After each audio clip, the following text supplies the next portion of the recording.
오늘 영상은 서울산업진흥원의 지원으로 지식재산권 인식 제고를 위하여 제작되었습니다. 무비프레스 구독자 여러분, 호스트 박준상입니다. 우리는 영화를 통해서 많은 것들을 보고 배웁니다. 언어, 역사, 사람과 사람과의 관계까지. 이렇게 영화를 통해 배우는 많은 것들 가운데 오늘은 인류가 그동안 경험과 창조적 활동을 통해 쌓아온 지식과 그걸 보호하기 위한 법적 권리를 뜻하는 지식재산권에 대해 다양한 영화를 보면서 그 중요성에 대해 알아보도록 하겠습니다.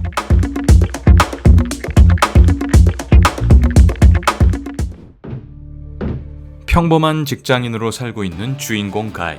그런데 어느 날 자신이 살고 있는 프리시티에 숨겨진 비밀이 있는 것을 알게 됩니다. 그건 바로 자신이 인간이 아닌 온라인 게임 속 캐릭터라는 사실. 이렇게 온라인 게임 속 세상과 현실의 세상을 오고 가면서 벌어지는 해프닝을 그린 2021년 개봉작 프리 가이.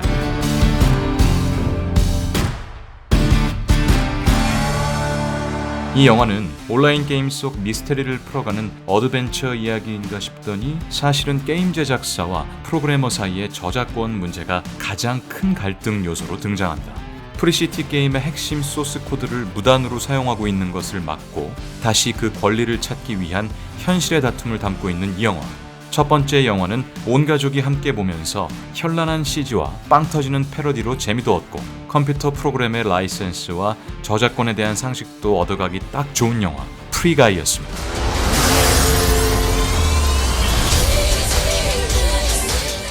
세상을 구하는 강철 갑옷을 만든 천재 과학자 겸 스타크 인더스트리의 대표인 토니 스타크. 하지만 미국 정부는 그가 만든 아이언맨 수트를 불법 무비로 규정하고 정부에 반환하라는 법적 명령을 내립니다. Priority is to get the Iron Man weapon turned over to the people of the United States of America. Well, you can forget it. 2010년작 아이언맨 2는 이제는 너무나 유명한 마블 히어로 세계관의 초기작 중 하나입니다. 지금 나오는 MCU 영화들과 비교하면 조금 더 현실적인 문제와 갈등이 극의 주된 이야기로 다뤄지고 있죠. 이 영화 속 이 장면에서는 정부와 개인 사이에 벌어지는 특허 공방을 주로 다루고 있는데요. 극에 나오는 의원은 공익을 위해 토니 스타크가 만든 특허, 곧 아이언맨 수트를 몰수하기 위한 청문회를 벌입니다. 그리고 토니 스타크는 그답게 이 문제를 해결하게 되죠. I have successfully privatized world peace. 두 번째는 우리가 너무나 좋아하는 마블 히어로 영화 속 숨겨진 지식재산권 장면 중 하나인 아이언맨 2 장면이었습니다. 공룡과 공존하는 시대를 살고 있는 인류. 이렇게 유전자 공학은 인간의 삶을 철저하게 바꿔놓고 있습니다. 그중 식량과 관련한 유전자 공학은 그야말로 엄청난 변화를 겪고 있는데요. 갑자기 창궐한 거대 메뚜기들이 곡식들을 초토화시키는 사건이 계속 벌어집니다. 특이한 건 이 메뚜기들이 특정 회사의 유전자 변이 곡물을 전혀 건드리지 않는다는 점. 이런 상황의 음모론이 극의 주된 갈등으로 벌어진 쥬라기 시리즈의 최종판 쥬라기 월드 도미니언입니다. 이 영화에서도 숨겨진 지식재산권 문제가 담겨 있는데요. 그중 유전자 공학 회사인 바이오시는 전 세계 곡물의 지식재산권을 독점하여 자신들이 만든 종자만 유통시키려는 음모를 꾸미고 있었죠. 이렇게 인류가 먹고 사는 문제에 거대 기업의 악의가 어떻게 영향을 미치는지를 공룡 이야기와 버무린 영화 속 지식재산권 그 세 번째 영화는 쥬라기 월드 도미니언이었습니다.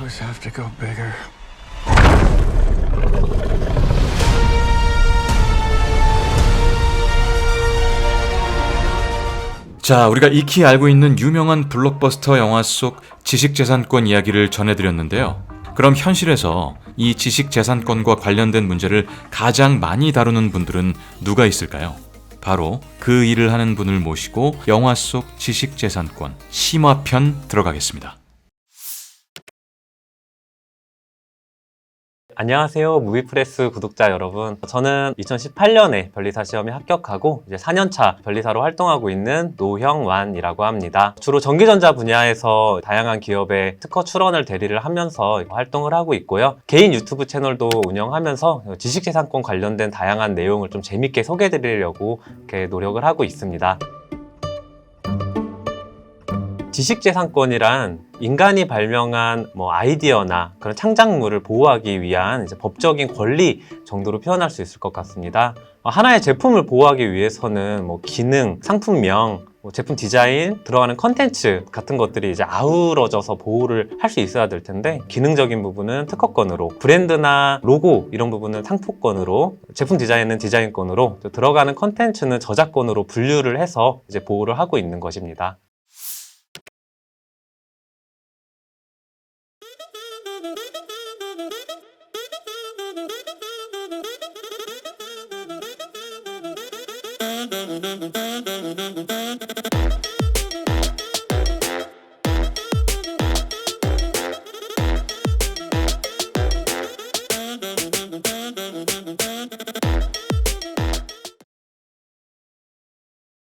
Stood with graphics. How much programming was left that I had not anticipated? The lack of hardware we had to deal with, site use, the lack of promotion that would go on to successfully launch the website. 마크 저커버그가 이런 선출원이나 선발명주의에 대한 부분을 좀 알고 온 것 같아요. 윙클보스 형제가 크게 어떤 발명의 구현에 있어서 기여가 없다, 이런 부분을 좀 암시를 하는 거죠, 마크가. You raised any of these concerns before? It's raining. I'm sorry? 또 말을 돌리네요. 할 말은 다 했다 이거죠. 매일 15번까지도 딱히 어떤 문제 제기를 안 하다가 그쯤 돼서 이제 어느 정도 발명이 다 구현이 되고 서비스가 어느 정도 이제 윤곽이 드러나니까 내가 발명 구현은 했으니 이제 소유권은 어느 정도 나한테 있다, 이거에 대한 이제 자신감이 생긴 거죠. 그러니까 이제 16번째 메일에서 문제 제기를 하면서 너네는 아이디어만 제시했지 실제로 우리가 스텝을 밟고 있는 거는 확실하지 않다, 이런 부분에 대한 문제 제기를 하는 거라고 좀 보여집니다. So I have a legal obligation to say no. Okay, no. 되게 마크가 당돌하다고 느꼈어요, 이 장면에서. In this room, including and especially your clients, are intellectually or creatively capable of doing. Did I adequately answer your condescending question? 당신 의뢰인, 그러니까 윙클보스 형제가의 지적 능력으로 절대 하지 못할 일, 발명의 구현, 이걸 내가 했다라는 부분인 거죠. 그러니까 선발명주의에 입각한 주장인 것 같아요. 일단 선출원주의와 선발명주의에 대해서 간단하게 설명을 드리겠습니다. 선출원주의는 하나의 동일한 발명에 대해서 특허청에 여러 개의 출원이 있을 때 발명이 언제 완성됐냐 이런 부분이랑은 무관하게 가장 먼저 출원한 사람한테 권리를 부여해주는 제도입니다. 반대로 선발명주의는 동일한 발명에 대해 여러 개 출원이 특허청 심사 진행 중일 때 가장 먼저 발명을 구체화한 사람한테 이제 특허권을 부여해주는 제도라고 보시면 됩니다. 국제적인 기조는 선출원주의를 많이 채택을 하고 있습니다. 우리나라도 꾸준히 선출원주의의 기조에 있었고요. 근데 미국만큼은 2011년에 선출원주의로 법을 개정하기 이전까지 선발명주의를 유지를 하고 있었거든요. 그래서 지금 이 영화는 2011년 이전의 법적 분쟁을 이제 그리고 있기 때문에 선발명주의의 시각에서 봐주시면 될 것 같습니다. 네, 결과가 바뀔 수 있었을 것 같아요. 선출원주의라고 하면은 아이디어만 가지고도 특허를 받을 수 있거든요. 그럼 윙클보스 형제가 그 하버드 커넥트라고 하는 더 페이스북의 어떻게 보면 핵심 기술적인 부분이 된 아이디어를 제공을 했기 때문에 먼저 특허청에 출원을 해서 특허권을 확보를 했다면 그 이후에 마크 저커버그가 실제로 그 기술을 구현을 했더라도 그 기술의 소유권, 특허권은 윙클보스 형제한테 있는 게 명확하죠. 그래서 2011년 이후에 미국이 선출원주의를 채택하고 나서 이 소송이 벌어졌다면 윙클보스 형제가 이길 확률이 더 높다고 할 수 있을 것 같습니다. What happened to us? What happened to all the things that we used to live ahead of you? In America, everyday people make what they will of themselves. I'm gonna do something.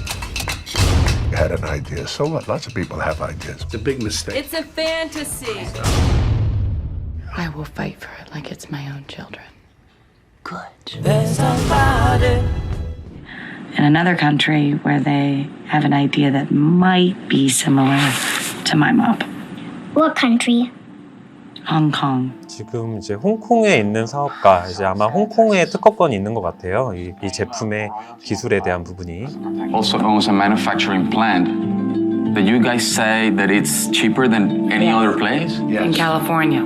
a metal and plastic injection mold. 지금 이 토론의 전제가 조금 잘못된 것 같아요. 일단 특허권은 기본적으로 속지주의를 채택하고 있거든요. 그래서 그 나라에서만 효력이 있습니다. 홍콩에 특허권이 있다고 해도 그게 미국에서는 효력이 없거든요. 그 홍콩 특허권을 미국에도 등록을 받아야지 이제 미국에서의 특허 침해 소송의 이슈도 생길 수 있는 건데 지금은 로열티를 지급을 한다, 뭐 캘리포니아에 그냥 공장이 있다 이런 식으로 그냥 논의가 그런 부분에 대한 검증 없이 쭉 진행되는 게 조금 아쉽게 보이는 것 같습니다. 일단 이 자리에 변리사가 있었으면은 좋지 않았을까 이런 생각이 살짝 들었어요. 아까도 말씀드렸지만 특허권은 그 나라에서만 효력이 있기 때문에 일단 그 부분에 대한 체크가 이루어져야 될 것 같고, 그 다음에 이 특허권이 실제로 이 제품에 적용이 됐는지 일단 면밀히 좀 따져봐야 되거든요. 그 특허권의 청구 범위라고 하는 그 권리 범위를 보면서 이 제품에 실제로 적용이 돼서 침해의 여지가 있는지에 대한 상세한 분석이 필요한데 이런 부분이 다 생략이 됐어요.